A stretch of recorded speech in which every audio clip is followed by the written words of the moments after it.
Hello everyone and welcome to WGBS TV Live, brought to you by SupermanHomepage.com, the #1 Superman fan site in the world. My name is Steve Eunice. In this, our July 23rd, 2019 show, we're going to be covering a range of topics, including everything that came out of San Diego Comic-Con. We're going to be talking about Krypton, Supergirl, Brandon Routh, solicitations for October, and so much more. We'll also be turning to you to take your questions and comments on any particular Superman topic you would like to discuss, and to let you know how all that works and how you can get involved in tonight's show. Let me introduce you to my co-host, Mr. Michael Bailey. He's back this week. Hey, Mike. Hey, Steve. Now, since WGBS Live is all about Superman, we want to hear from Superman fans that are watching us live on YouTube. So around the halfway mark of the show, and if we don't have too much on the docket, which tonight we have, I don't even know if we're going to get through everything we need to talk about. I think this is one of the busiest San Diegos we've ever had to deal with. We'll start taking your calls. Normally, to do this, you'll need Skype. Get on Skype, find the Superman homepage, and message us that you'd like to be on the show. Two things. One, message us. Don't just call, because that can screw things up. And two, if you do get on, please turn on any external speakers. If you're on headphones, that should be fine. But there is a bit of a delay, and there's an echo effect, and anybody who's ever listened to you call in on a radio show and have that happen knows that it can be kind of annoying. So, but other than that, it's how you do it. Yes, and we might get a call tonight from Douglas Meacham, our sponsor and patron. He was in and around San Diego during Comic-Con, so he has some stories to tell about meeting about meeting Henry Cavill. So we will hopefully, if we have time, get him on the show. And speaking of Douglas, he's our sponsor and patron, as I mentioned. If you want to sponsor the Superman homepage, head to patreon.com/Superman homepage. You too can be a sponsor now for as little as $1. So yes, get involved. But if you're watching this live via YouTube, we invite you to join in and chat with fellow watchers, fellow viewers, in the comments section there, so you can talk to us, send comments, reactions. Michael and I will react to those as necessary, and we'll keep an eye on those throughout the show. And I did want to mention, today being July 23rd there in the US, it's my wife and I's 25th wedding anniversary, so happy anniversary to my wife. Yeah, happy anniversary to you guys. I saw the picture on Facebook, and I keep forgetting, and don't take this as a shot, I keep forgetting that you have hair, or that you had hair. You had a full head of hair in that picture. Yes. It was a very nice picture, too. 25 years ago, so a long time. But, This Saturday, just to throw in with the anniversary thing, will be the 20th anniversary of Rachel and I's first date. Wow. So, we're showing our age. Yeah, it's been a long time. But congratulations. And it's all led to here. Two of us sitting here talking to each other. Yes. All right. Well, we've got heaps to get through in tonight's program, so let's start with the movie side of things. And out of San Diego Comic-Con this past weekend, we had the announcement during the Batman Hush screening that took place there in a panel that there will be 3 animated movies coming out in 2020. 2 of them will be Superman related.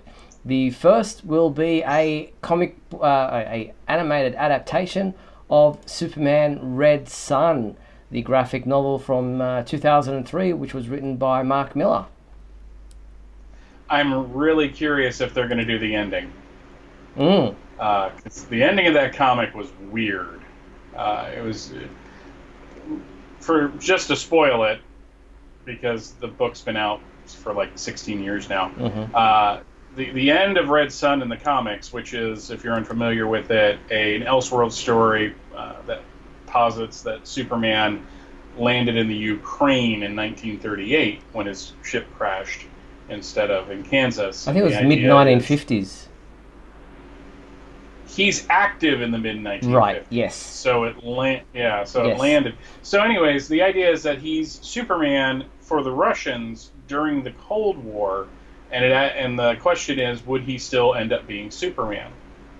And at the very end, through some weird things, it is revealed that in the very thousands of years in the future, on Earth after the sun has become a red sun. The scientist and his wife put a kid in a rocket ship, and it launches and goes back in time. That's the baby that lands in the Ukraine. This is based on an idea, one of the early ideas that Jerry Siegel had for the origin of Superman. I doubt they will put that in the animated movie. Yeah, I'm sure that they're going to do something a little bit different with that. But before I move on, somebody in the comments asked me where I am. I'm currently in the empty Hall H at San Diego Convention Center. Everyone's gone. They've emptied out the place. I've turned up late, but thought I'd better just do it from here anyway. Well, you haven't turned up late. You're just in line. You're in line for next year's San Diego.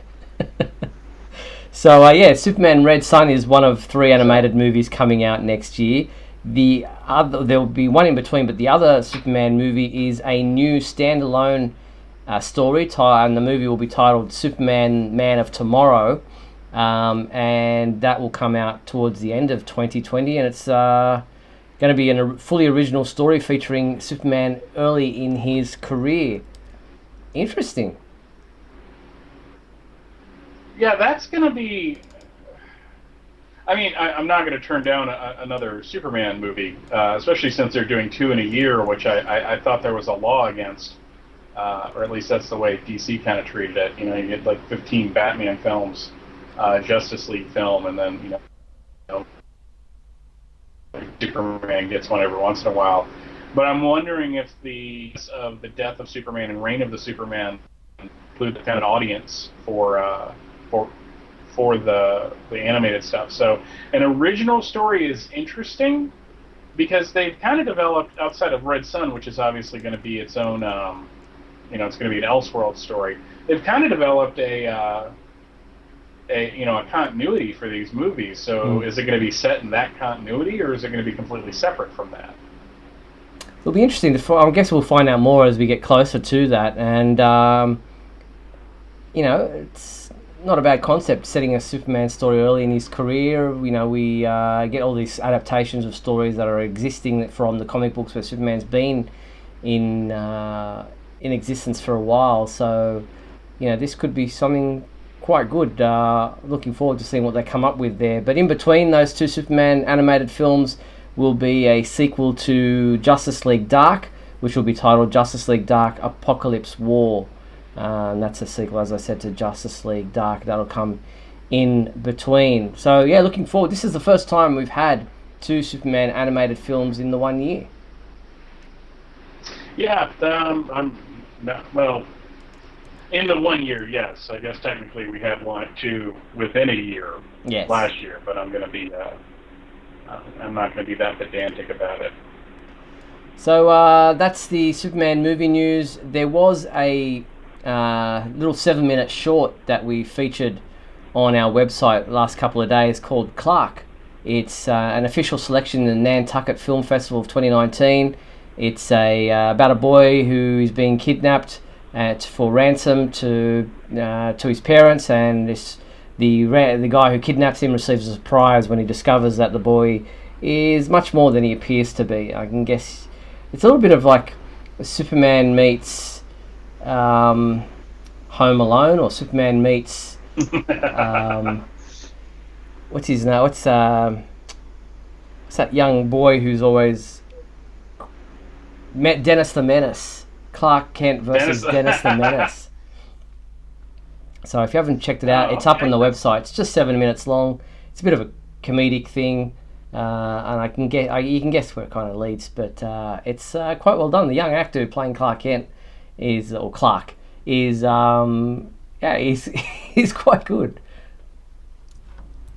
Yeah, I'll have to check that out. It's really is the busy season right now at work, so I just kind of come home and pass out. But that sounds like it's kind of funny.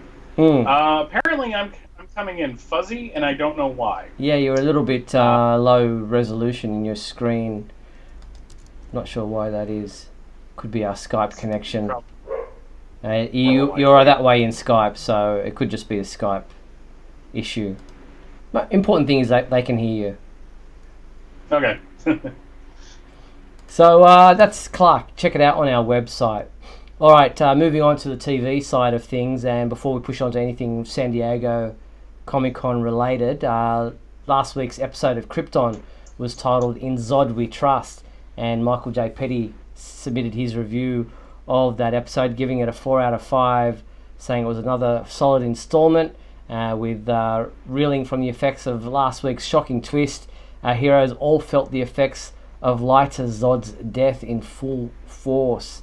Big revelation there, and quite a more serious episode. We've had a couple of really, light-hearted episodes, a lot of joking around with Lobo and stuff in the first few episodes, but now in here, as we get to about the midway point of the season, we're really hitting some serious plot points. How many episodes is this season getting? I think it's 10. Is it still 10? Because it seems like they're burning through episodes really quick this year. I don't know why that is. So we're up to that was episode 6. So quite a good episode. I was, as I said, impressed with where and how each of the characters were reacting to some of the major plot points that I've just mentioned. We're seeing some developments with the war that's going on there, the Civil War. We're seeing Drew Zod's real machinations behind what he's doing. We're seeing certain characters showing some real emotional lows as far as their reactions to what's happening. But yet it's still chugging along nicely. So I'm really impressed with what they're doing with this season of Krypton. Yeah, it looks like it's insane. Cameron Cuff on Twitter has been basically constantly saying, if you think it's crazy now, it's just going to get crazier. So that's I don't know if that's possible, but this show, have they, as you can tell, I'm still behind. Have they gotten to Doomsday in any kind of meaningful way yet? Or not in a meaningful way. That's about to come. This next episode called Zods and Monsters, and we actually, at the end of the last episode, saw Zod about to confront Doomsday. So that was like the cliffhanger at the end of last episode. And we're about to see what's going to happen there in episode 7, which is titled Zods and Monsters. As I said, it will air Wednesday at 10 p.m. on Sci-Fi in USA, and Thursday evening here in Australia on Sci-Fi as well. We have the promo trailer for that episode, which I will play for you. I should line that up. Where we go? Where are we? I've got the promo for season 2, episode 7, right here. True courage is the strength to acknowledge fear and to overcome it. You want to make me a superhero? Are you ready to be one? Look at what we've done to him. What we've turned him into. We have to keep going back. Our people are depending on us.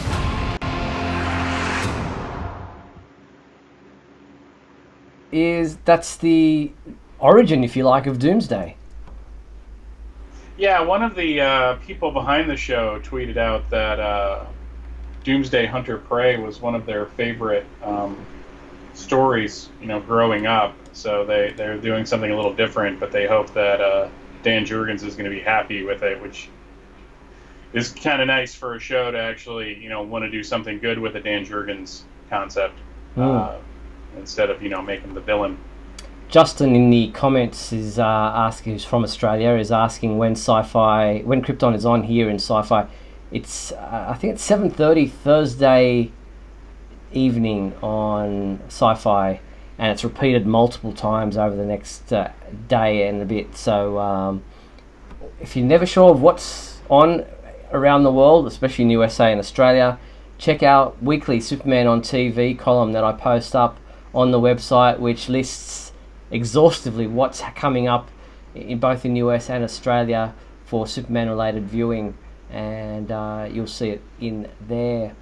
So John asking, Steve, is that supposed to be a boy before he becomes Doomsday? Yes, there's two scientists there, obviously in Krypton's past, experimenting on some poor schmuck who they want to turn into a superhero, and they keep doing a new trial and a new trial and a new trial, which I guess is very similar to what was done in the origin story of, as you said, Hunter Prey, where they created a being, kept throwing it out there, and then bringing it back, throwing it out there, bringing it back, throwing it out there, and letting it evolve. And that's, I guess, as you said, where the inspiration comes from that story by Dan Jurgens. Yeah, and I remember, and even in the years that followed, people having like a problem with that origin, having Doomsday be Kryptonian. I don't know. I always liked it. I always thought it kind of worked for what they were doing with it. It's not like Doomsday really needed a deep and meaningful origin to begin with. I mean, he was kind of created just to beat Superman to death. Yeah, so exactly. The fact that they actually tried to do something with it turned out to be kind of interesting. All right, well, we'll turn our attention to some of the things that happened at Comic-Con, specifically with Supergirl to start with. And Entertainment Weekly announced that Supergirl, and indeed all the superhero shows from the CW, will be on the cover of their new Entertainment Weekly monthly issue. I don't know how that works. And Supergirl has her own cover, as do some of the others, and there was a photo shoot and everything going on. Here is the cover to the Supergirl version of Entertainment Weekly. It is one of 5 covers that are available, and this one features Supergirl breaking out of kryptonite chains, and there was a whole photo shoot that went along with this, and a video also from behind the scenes of the photo shoot, and it's all very nice. But Supergirl is wearing her season 4 costume, should be noted. Yeah. Yes, not the pants, No. which seemed to cause a kerfuffle when it was revealed. I think the new costume looks slick. Personally, I like it. I think it looks very Rebirth. Though apparently some people think it's a little too Captain Marvel-ish. I've seen some in the comparisons. Marvel, Captain Marvel. Yeah. We'll get to that in a second. So yeah, the Entertainment Weekly magazine cover there, you can get that at your local newsstand, I guess. But as you mentioned, the costume, the new pants, the new look for season 5. We saw a photo that Melissa Benoist released last week, and then there were some behind-the-scenes photos from an actual episode 2 shoot happening in Vancouver. But then CW released an official poster image of Melissa Benoist, not just with her new hairstyle, but also with the new full-body costume. I had my say last week about this. The only problem I have with this is, why did they have to go with the over-the-shoulder belt buckle clasps for the cape connection instead of the look they already had for the cape? More than likely, it's just to kind of keep it in line with what they had established for Superman and Mon-El. So maybe just it's kind of a uniform look. I'm sure at some point they'll explain that it's Kryptonian in nature. Maybe they won't. I don't know. I it's funny, the one kind of negative I had, and it's not really a negative, but is that I've never really liked the boots. And the way they kind of come up over the knee like that. And my wife pointed out something that really I never really thought about before. That's probably padding. It's a very physical role, and she was in a skirt, so having the boots go up that far gives her like an extra bit of padding if she's like, having to kneel or fall to the ground. So I'm guessing it's just keeping up with that. But I think it's a slick costume. It's interesting. Supergirl has rarely, if ever, worn pants, and I don't consider the hot pants costume from the '70s to be pants. It wasn't pants, but shorts. To have a Superman looking costume is kind of interesting, and I really like the belt looks good. I think this kind of proves, which is always my one problem with the Henry Cavill costume, is that the midsection was always kind of just never really came together. because it just had that thing in the center. But here it shows that a belt really kind of breaks the costume up. Yeah. And I'm not.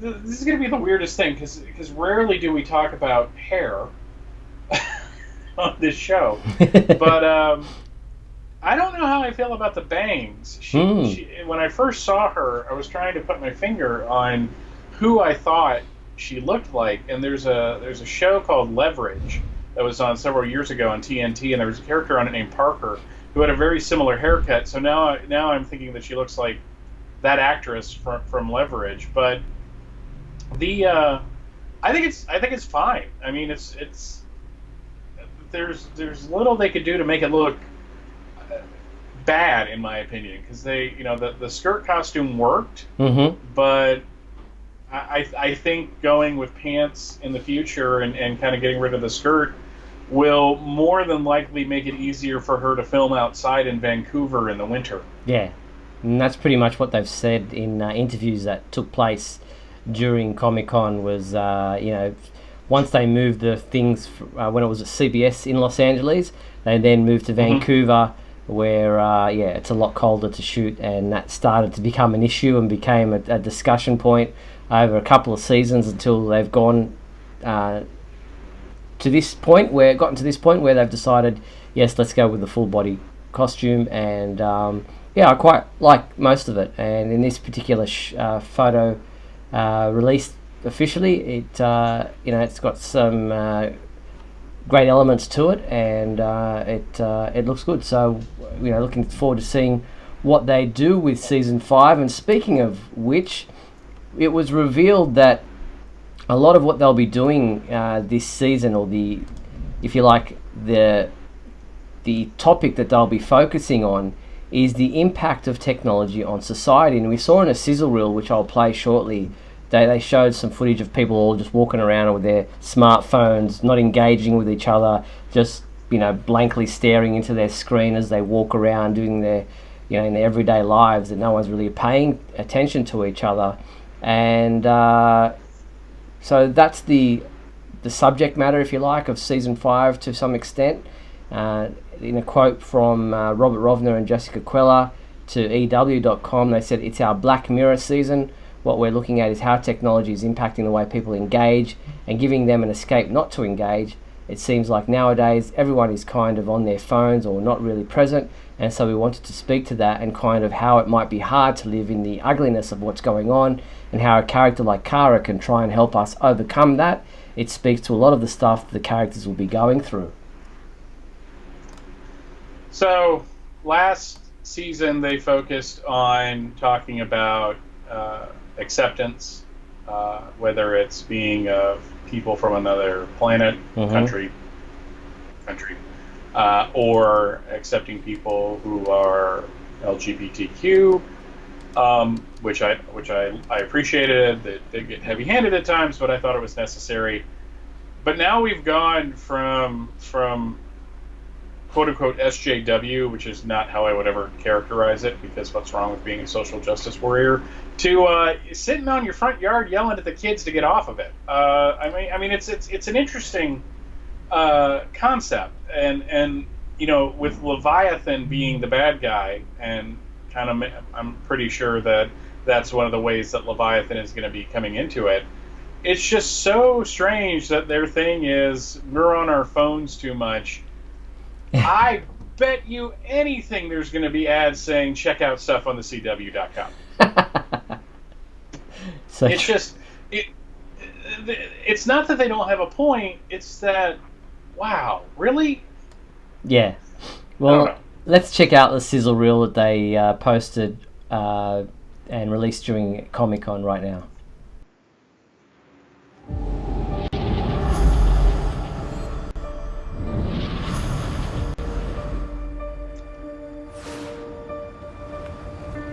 I thought after Baker got ousted, people would be motivated to fight harder than ever for social change. And it seems like they're all just hiding behind their gadgets. Technology makes escaping an addiction.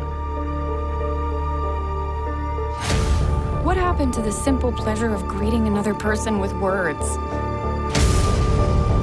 No one's paying attention to what's actually happening in the real world.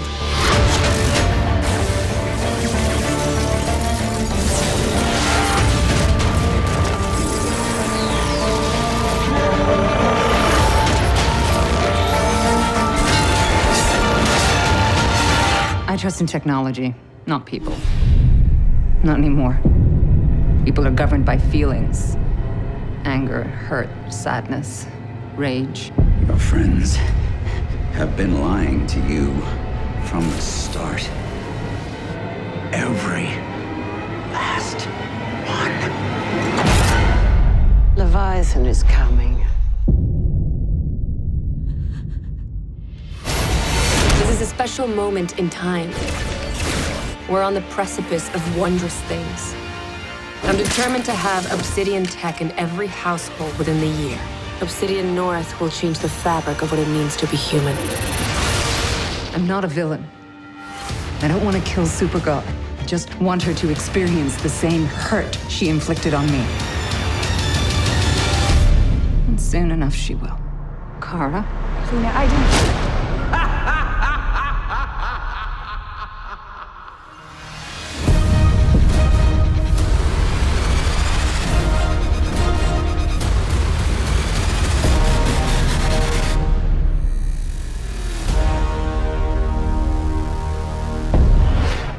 So there you have it. That was the sizzle reel for Supergirl from San Diego Comic-Con, and a couple of new faces in there. You might have noticed that they showed a couple of new characters. There's Andrea Rojas, aka Akrata, played by Veronica Mars's Julia Gonzalo, and renowned reporter William Day, played by Game of Thrones Stas Nair. Yeah, trying to figure out how to say this. I realize that they have just started filming the season. Yeah. And that the season isn't actually going to premiere until like October. Mm-hmm. So there's that. But it just seems like these sizzle reels that they cut together are just mainly comprised of footage from the previous season. Well, it did state that. It said there's a lot that. of season 4. It says, looking back at season 4, obviously there was Lex Luthor. Oh, okay. But and a little bit of season 5. You did notice there where Lena confronts Supergirl with the new haircut and she punches her. That's obviously from the premiere episode of season 5. We get to see the whole that eye thing. That obviously some new technology with everyone looking at their phone. So there is quite a bit of season 5 pilot episode or premiere episode footage in that. But yeah, it's mixed in with some season 4 stuff as well. Yeah, I don't know. It just maybe I didn't read that thing. I just saw the video being shared on my phone, which is how it was shared. Yeah. On my phone, and the video on my phone told me that I shouldn't be looking at my phone. I'm being snarky here. I'm not really upset. I'm just kind of amused at the whole thing. It is quite ironic the way it's being promoted, but yeah, I mean. They're a show that is on a screen, so they're telling us not to watch our screens, but they are on our screen, so I get your point. In some casting news, there's some interesting developments heading into season 5 of the Supergirl TV series. Andrea Brooks, who plays the role of Eve Tessmacher, has been promoted to a series regular for the upcoming 5th season. We saw her character there in that sizzle reel at the end of season 4, trying to escape the downfall of Lex Luthor, but being approached by somebody from Leviathan, and I'm guessing that's going to play a major part in the 5th season of the show. Yeah, I'm kind of glad she turned into a really fun character instead of being just kind of like a walking Easter egg. She really developed last season, so I'm glad to see her. Yeah, and in other news, Jeremy Jordan, who played Win Shot in season 1 to 3 of Supergirl, is coming back for season 5 for 3 episodes. You might remember that at the end of season 3, he took off with Mon-El to head to the 31st century, where he would be joining other members of the Legion of Superheroes. But now he's coming back in the second half of season 5 of Supergirl after the big crossover event. And he took to Instagram, Jeremy Jordan, saying, turns out Wynn didn't go 1,000 years into the future, just to season 5. So happy to come back and play with my friends, he said. Yeah, it's nice. I mean, the articles I read seem to indicate or guess that he was coming back permanently, so I guess that's not the case. No. I guess his schedule worked out, because they were supposed to do that last season, and I'm sure they had some ideas for it. But no, it's going to be great seeing Wynn again. I really liked his character. I think it took me a while to warm to Brainy, but I think I'm finally used to him at this point. Yeah. Now, as one character comes back, another leaves, with the announcement that Mehcad Brooks will be disappearing from the show. He'll be leaving midway through the upcoming 5th season. According to EW.com, he will depart the series ahead of the mid-season finale, but he's been part of the show since the pilot episode and has had many changes throughout that period, where it seemed for the longest time that they weren't exactly sure what to do with Mr. James Olsen, giving him the Guardian thing, giving him powers, all different sorts of things that they did with him. But he won't be around after the mid-season finale of this 5th season. Yeah, on one hand, I'm sad because I like him as an actor and I like James on the show, but I think you hit the nail on the head. There were just so many times where they didn't seem to know what to do with the character, and it seems like he's got some really good opportunities to go take advantage of. So I don't think they'll kill him. No, you probably go to Metropolis or something. They won't kill him. He'll like head back home or head off to do something, or maybe he'll go to some other country and get shot in the face. I mean, that's a fun thing to do with the character, right, Zack Snyder? I went a long way for that joke. Mean it, but no, it's kind of weird. It's like Wynn's coming back for a couple episodes. James is leaving. I wonder what that's going to mean for Catco, because they made Catco kind of a big deal again, supposedly in the last season, and now the boss is leaving. So I wonder what's going to happen with that. Yeah, who will be the new CEO? We'll have to wait and see. Alright, we're just over the halfway point of tonight's show. We're going to take a quick break, and then we're going to come back on the flip side to talk about Brandon Routh's big revelation. So we'll be back right after these messages. Don't go anywhere.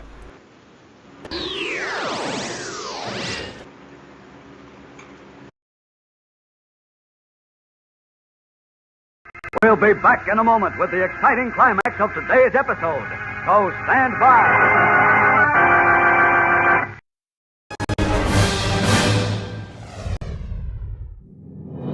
Look, up in the sky. It's a bird. It's a plane. No, it's SupermanHomepage.com, the #1 Superman fan site in the world. SupermanHomepage.com, covering the world of Superman from the 1930s to today. News, reviews, rumors, and reports. SupermanHomepage.com for all your Superman comics, TV shows, movies, cartoons, radio shows, and more. Everything you ever wanted to know about the Man of Steel and more. SupermanHomepage.com. Thanks, Superman Homepage, for all the support over the years. I really appreciate it. I'm Matt Bomer. I'm the voice of Superman in Superman Unbound, and this is the Superman Homepage. Right here on Superman Homepage. I'm freezing! Superman! Uh-oh, sounds like Lisa and Scott are trapped in the icy cave of that frosty-faced villain, Captain Cold. This is a job for Superman. My fast freeze zapper will freeze Superman forever. No way, Captain. Here, kids, my new Superman Hot Cocoa Mix is the super-tasting way to warm up. It's really sweet and chocolatey. And see, Captain Cold can't take this warm reception. New Superman Hot Cocoa, the super-tasting way to warm up.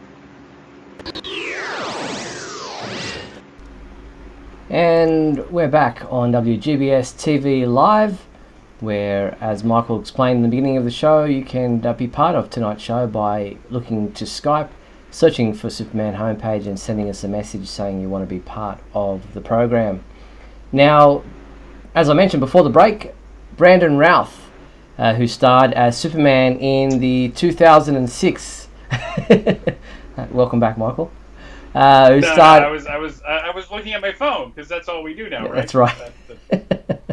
I was going for a joke. Very good. No. I'm with you. I was thinking, gee, what's so important on his phone? But it was 2006's Superman in the film Superman Returns. He'll be coming back.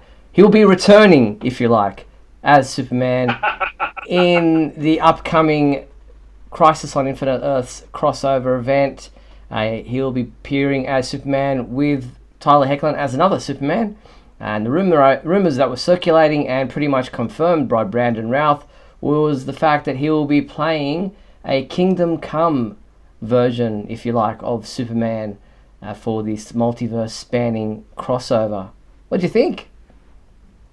To quote that Hulk meme, I see this as an absolute win. I mean, they did the joke in the crossover with Invasion that she kind of looks like my cousin. Yeah. With Brandon Routh, and he saved her during Crisis on Earth X, which was kind of neat. But no, at this point, the CW is in a position where they don't have much to lose. Mm-hmm. So why not do something like this? Why not have Brandon Routh, even though he's on the show on Legends as the Atom?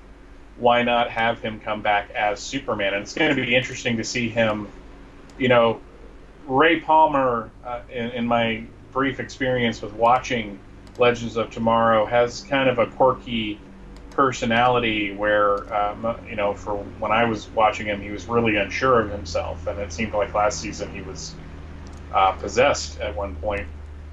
But it'll be interesting to see Routh as an actor kind of just do something completely different. I will also point out that picture of him opening the shirt up at Comic-Con is still better than any shirt rip that was actually in Superman Returns. It's actually real. Yeah, I was about to say.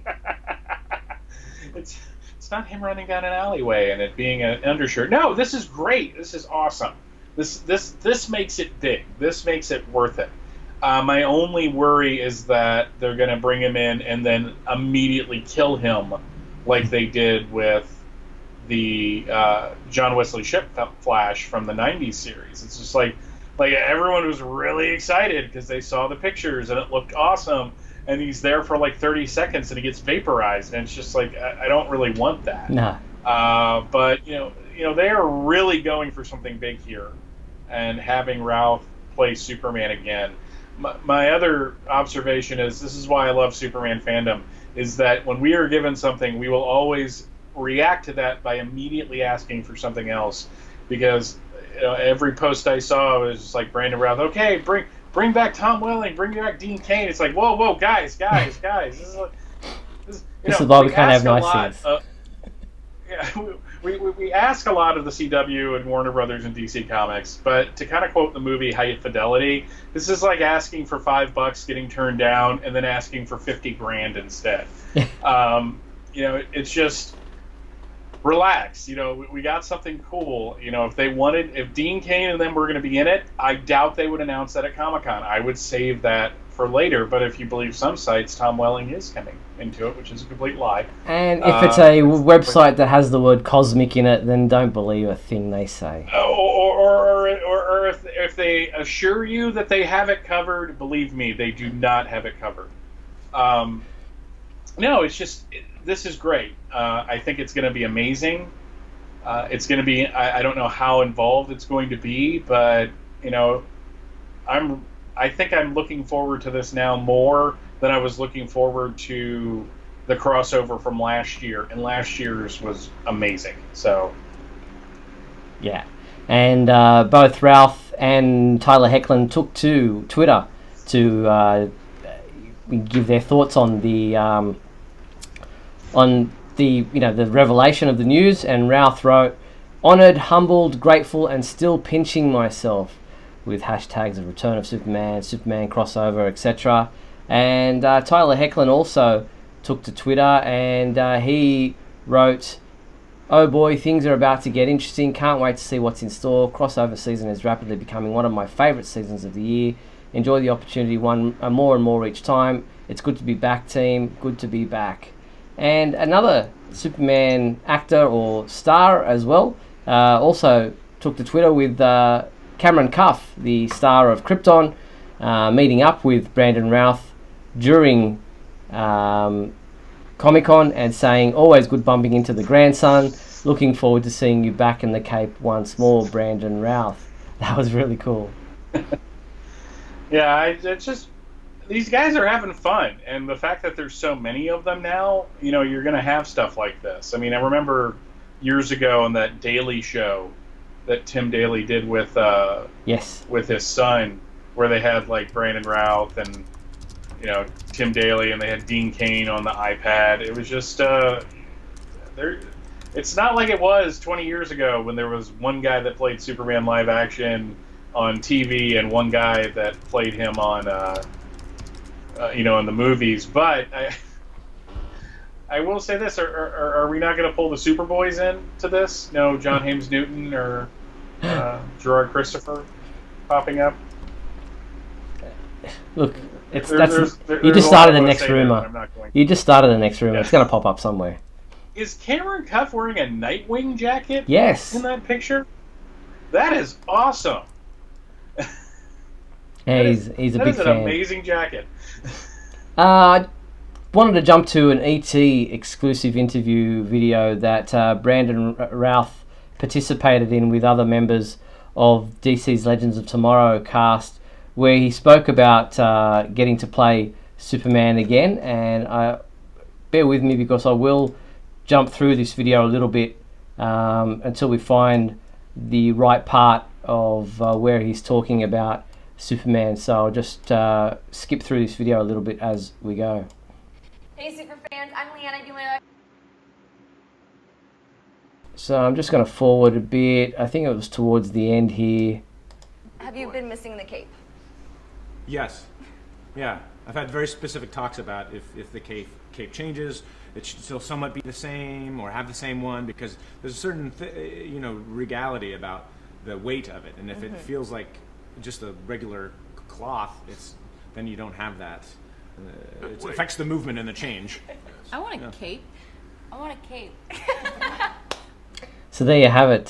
He's talking about the cape there and what kind of cape, and he had a lot of discussions about what kind of material it should be, saying it has a real regality to it when it's got some certain weight to it, not just a bit of fabric hanging around your neck. So he thought about it a lot. There's a little bit of discussion before that, which you can watch the whole video at our website, where he talks about getting into Superman shape, and that yes, there was a muscle suit involved in Superman Returns, and that all actors wear some kind of a muscle suit underneath the costume, simply because it's just the way Hollywood works now. You have to have that kind of certain angles and looks to the way the costume sits on the body. Yeah, I remember in the Tobey Maguire Spider-Man films, they had a bit of that so that the stunt guys and Tobey Maguire would look the same, but also his face. There was like a mask like a plastic mask that he wore under the mask to give him that Spider-Man look. The shape of the face. Yeah, I mean, he was. It's not like he wasn't in crazy shape for Superman Returns to begin with. So let's be fair there. And he says, "I worked really hard." Like, don't just dismiss the fact that there's a bodysuit, a muscle suit. Yeah, he worked really hard to get into shape. That behind the scenes video of him working out, I'm like, and he was like. He's like, what, 90% torso? I mean, that.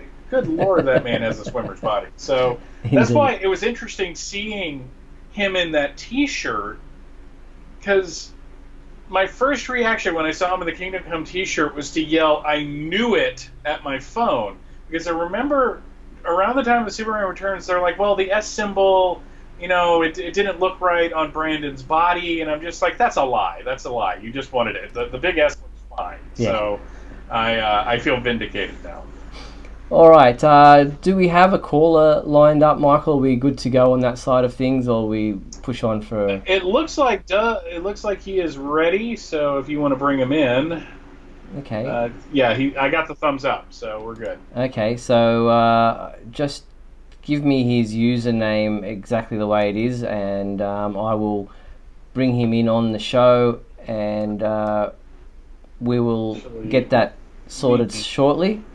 But in the meantime, while we're lining that up, talking about the Crisis on Infinite Earth crossover, it was revealed today that Elizabeth Bitsy Tulloch will once again portray the role of Lois Lane in this upcoming crossover.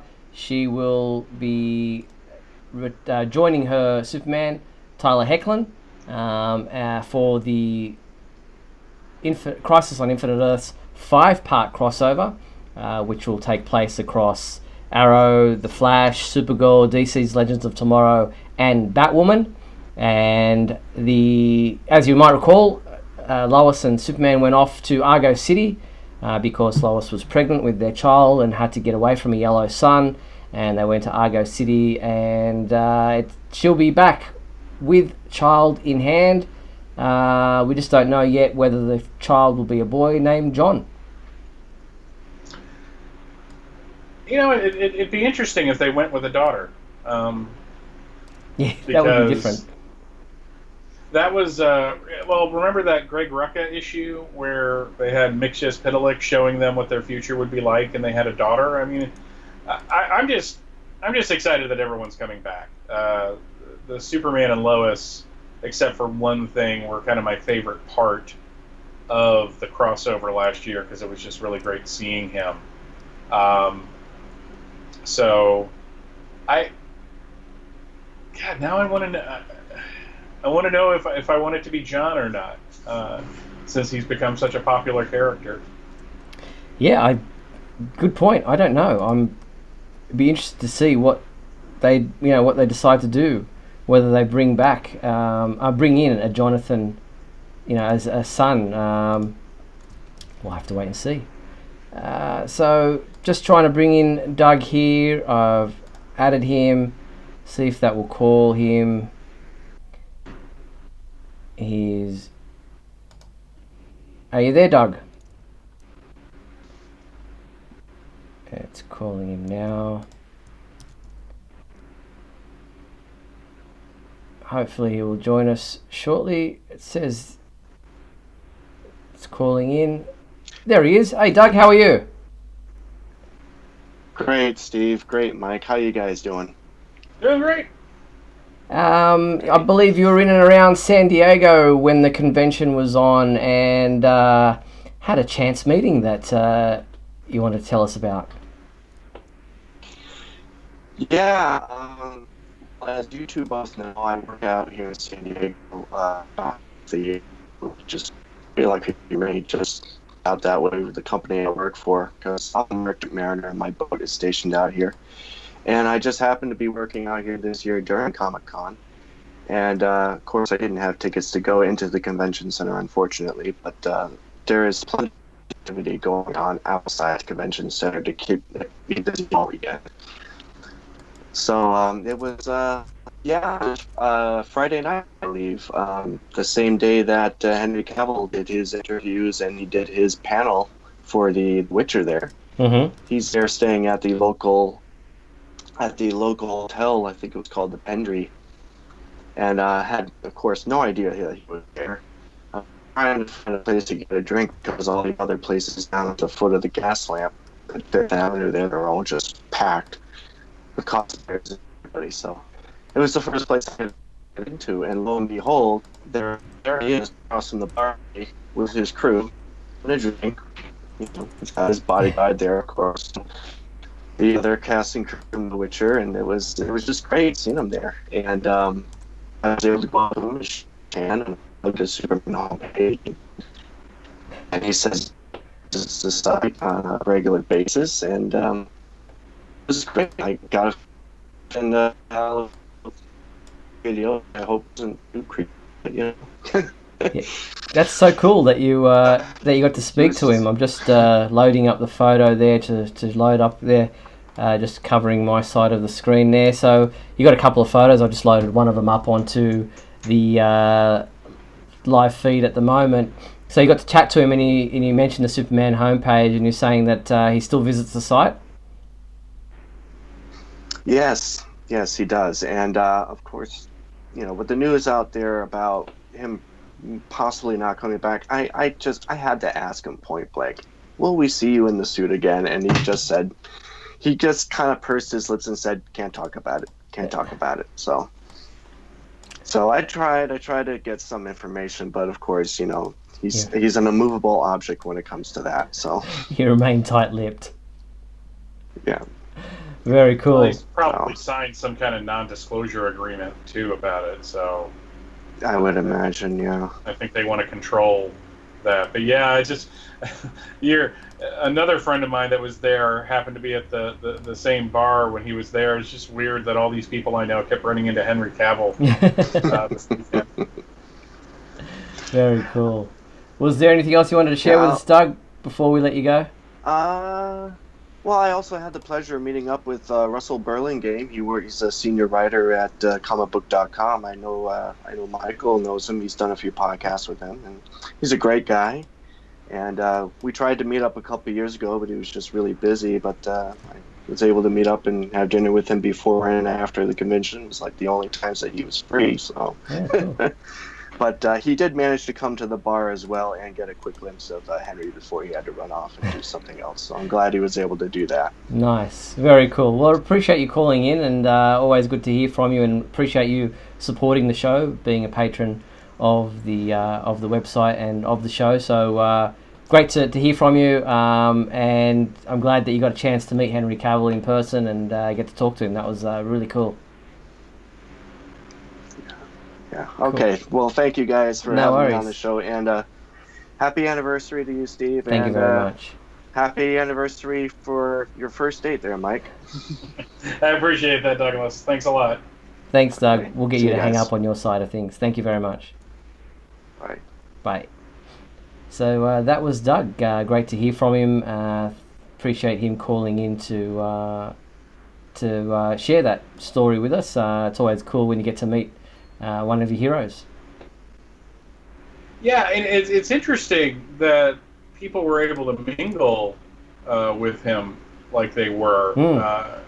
I always imagined that San Diego, like the stars are kind of like kept off to their own little things. Not that they need to be protected or anything, because I'm used to Dragon Con, where you're sitting there having a drink and you look up and there's Freddy Krueger sitting 2 stools away from you. So that's really cool. I'm never going to get to meet this man. I had an opportunity years ago that I couldn't take, unfortunately, to go to the premiere of Man of Steel. But yeah, now I'm jealous. But I'm very happy for Douglas. So there you go. Very cool. Before we move on to some of the comments in the area of YouTube, it was also announced at San Diego Comic-Con that Young Justice, the animated series on the DC Universe streaming service, has already been renewed for a 4th season. We had that season 1, season 2, and then this massive gap, and then there was a whole big movement, and then season 3 finally happened, Young Justice Outsiders, which is currently on at the moment. But they're already working on a 4th season, which is fantastic news for fans of that animated series. Yeah, it's. I mean, it seems like the DC app is working well for most series except Swamp Thing. So it's a little disappointing, but it seems like all the shows except Swamp Thing got renewed. Yeah, well, Swamp Thing got canned before it even aired, so that was weird. But anyway, it was like that. Yeah. I was about to say, it's like when they announced the new artist, when Tony Daniel was going to come on Action Comics after Grant Morrison left during the New 52, and like 2 weeks before his first issue came out, he was already gone. So just... Thanks for coming. Good times. We only have a few minutes left, but the solicitations for October were released this week from DC Comics, and we've highlighted all the Superman-related solicitations for you at our website, and some really interesting ones in there. I've even got some November solicitations in there for these. What are they called?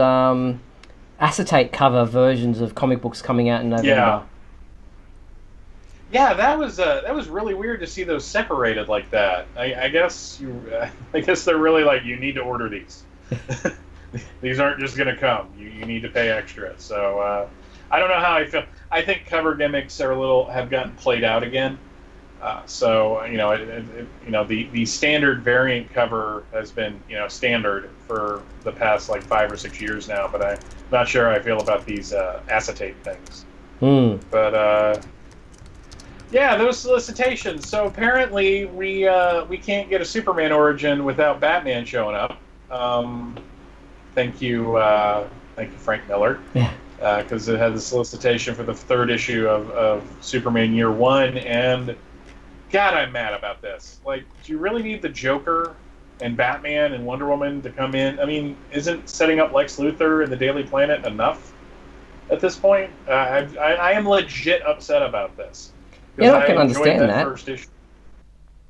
I don't get why we have to. There's the cover there. I've just uploaded it to the page, to the channel. Yeah, I don't understand why we need to have a Superman Year 1 story that involves Batman and Wonder Woman. Like, aren't there enough elements of the Superman universe without having to incorporate other characters? Yeah, and this isn't like an outlier. This is their thing. I remember when they did the Superman Unchained, Batman showed up, and at the end of Jeff Johns's and John Romita Jr.'s storyline, Batman shows up, and in the 3rd issue of the Man of Steel series that Bendis did, Batman shows up. I do not remember any Batman origin in the past. Like during Year 0, there was an Action Comics crossover issue, but that was a cash grab. It's not like Superman showed up at the end of it, and in American Alien, showing an early story of Clark Kent before he became Superman. Batman shows up. And it's like, guys, I understand Batman's your most popular character. I've accepted this and I've moved on. But what is the point of having a story establishing who Superman is in his first year when you're just going to bring Batman and Wonder Woman into it? It just infuriates me. It is annoying. And before we quickly wrap up, this week's comic books that you have to look out for, if you're a reader of comic books, which you should be, this week there is just the Action Comics 1013, which is available in a variant cover of Lex Luthor. And then there's also a second printing of Superman Year 1, number 1 by Frank Miller and John Romita Jr.